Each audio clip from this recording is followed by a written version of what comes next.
Red, tu veux un bout? Non merci, j'en veux pas. Bon. J'ai pas faim.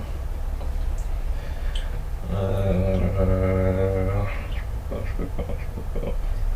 Bon Red, qu'est-ce qu'il y a? Qu'est-ce qui se passe encore? Et le professeur, franchement, je vais te raconter un truc. Ça m'est arrivé récemment, c'est un truc de fou. Il y a un mec, c'est un collègue.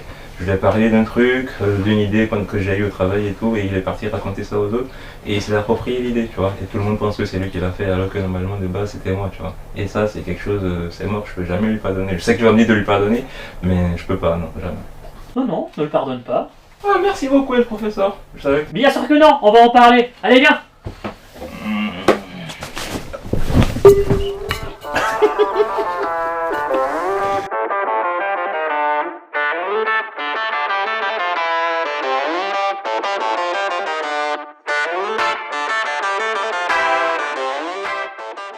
Je sais que c'est difficile de pardonner, car ça te touche dans ton ego.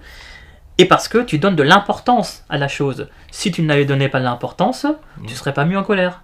Par exemple, si jamais tu me dis que « Hé, le professeur, tu es chauve », bah si ma calvitie c'est un problème pour moi, je vais me vexer. Mais si je m'en fiche complètement, ça ne vexera pas. Ouais, je suis d'accord, mais le problème c'est que moi j'accorde de l'importance à cette chose en fait. L'idée qui m'a piqué et tout, pour moi c'est un truc important pour moi. Donc encore, c'est normal que dans ce cas, dans ce que tu dis, c'est normal du coup que je ne lui pardonne pas. Oui, d'accord, mais regarde maintenant, réfléchissant. À ton avis, quand ton ami chez lui, comment il est? J'imagine qu'il est chez lui tout peinard. Et toi, comment tu es? Disons que je suis en colère, je suis en train de bouder, je suis ici et... Moi, je me sens mal, si tu veux. Voilà, tu vois, ça te fait du mal. Donc quand tu vas pardonner, tu ne vas pas pardonner pour lui. C'est pour toi que tu pardonnes. C'est pour t'enlever un poids dans ton cœur. C'est vrai que vu sous cet angle-là, pardonner, c'est... Au final, ça me fait du bien à moi, c'est ça? Exactement. Ok, dans ce cas, si tu veux... why not, je peux le pardonner. Mais j'oublierai pas ce qu'il m'a fait, en fait, tu vois. Alors attention, ce que tu ne vas pas oublier, ce n'est pas le mal qu'il t'a fait, c'est l'erreur que tu as commise. Comment ça? Donc, la prochaine fois, quand tu vas travailler avec une personne, fais attention à ne pas tout divulguer. Fais attention parfois à garder des choses pour toi, afin de ne pas retomber dans la même erreur, afin qu'une personne ne vole pas ton idée de nouveau. Ok, en gros, il faut que j'apprenne de l'erreur que j'ai commise à tout divulguer et à ne pas faire confiance à tout le monde. Quoi. Exactement. Et là, le pardon devient une libération. Et c'est quelque chose qui est très important dans notre religion. Regarde le prophète, par exemple. Je peux te citer 2 exemples. Premier exemple, à Taïf, lorsque le prophète veut divulguer le message divin, les personnes de la ville caillassent notre prophète, ils lui font du mal. Et là, l'ange Gabriel arrive et lui demande « Ordonne-moi au prophète que j'ensevelisse ces gens sous la montagne ». Et j'attire l'attention sur la puissance de Gabriel. Ouais, bien sûr. Donc à ce moment-là, le prophète n'est pas en proie à sa colère. Il aurait pu très bien dire « Allez, je me venge ». Mais non, il pardonne, car il sait qu'ils ne savent pas ce qu'ils font. Et c'est cet épisode qui, plus tard, va faire en sorte que les personnes de cette ville vont se rendre compte de leurs erreurs et ils vont gagner le chemin de Dieu. Et de même, lors de la conquête de la Mecque, le prophète va pardonner à toutes les personnes qu'il avait persécutées à l'époque. Ok, c'est vrai que toutes les personnes qui sont devenues musulmanes après, le prophète les a bien traitées, ça je suis d'accord. Et même ça aussi, à ça, normalement il y a d'autres exemples aussi qui me viennent aussi à l'esprit. Là tu le dis, il y a par exemple le prophète Youssouf, alayhi salam, pareil aussi avec ses frères qui l'ont trahi, qui l'ont vendu, enfin qui l'ont jeté dans le puits, après il a été vendu comme esclave et tout. Et malgré ça, après qu'il les a retrouvés, il les a dit ouvertement je vous pardonne. Ils avaient des problèmes et il les a encore aidés et il les a pardonnés quoi. Mais ici le pardon, lorsque tu pardonnes, le résultat est toujours positif. Ça donne l'occasion aux gens de se rattraper. Ce propos pour te montrer que pardonner c'est important et tous les bénéfices que tu peux avoir en pardonnant des personnes, je peux te citer Les Misérables de Victor Hugo. À un moment, dans Les Misérables, Jean Valjean va voir l'évêque pour avoir de quoi manger et dormir. À ce moment-là, Jean Valjean précise bien qu'il est un forçat, qu'il est un prisonnier. Mais l'évêque fait comme s'il n'avait pas entendu et demande aux personnes autour de lui de mettre un couvert et de préparer un lit. Pendant le repas, Jean Valjean remarque que les couverts, les assiettes sont faits en argent.